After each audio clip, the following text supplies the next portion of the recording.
क्या उद्देश्य है सर? मेरा अनुमंडल है, यहाँ पर अधिकारी के रूप में जो काम किए तो सब जगह भ्रमण कर रहा हूँ, ठीक है ना।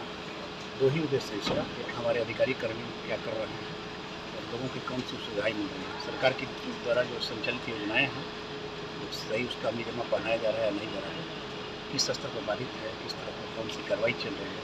और सबसे महत्वपूर्ण चीज़ है जातीय गणना। इस संदर्भ में भी हम लोग समीक्षा कर रहे हैं चारों और लौरिया से मिलकर मंगाए हुए वही देख रहे हैं कि क्या सुख सुविधा है, क्या परेशानी है, क्या तकलीफ है। लोगों से भी मिलते हैं, आम जनों की शिकायत भी सुनते हैं। और महत्वपूर्ण चीज़ यही है कि जो सरकार की योजनाएं हैं, जो प्राथमिकताएँ हैं, प्राथमिकता के आधार पर चल रही है या नहीं चल रही है और बेहतर ढंग से कार्य करने के लिए लोगों को प्रेरित किया जा रहा है। अलग से फिर बाद में विस्तार से कहीं न कहीं निरीक्षण होते रहेगा।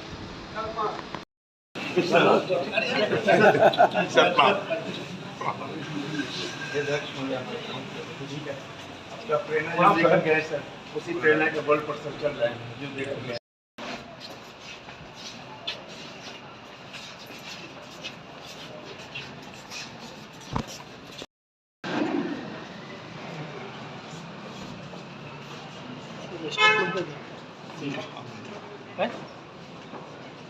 बताइए क्या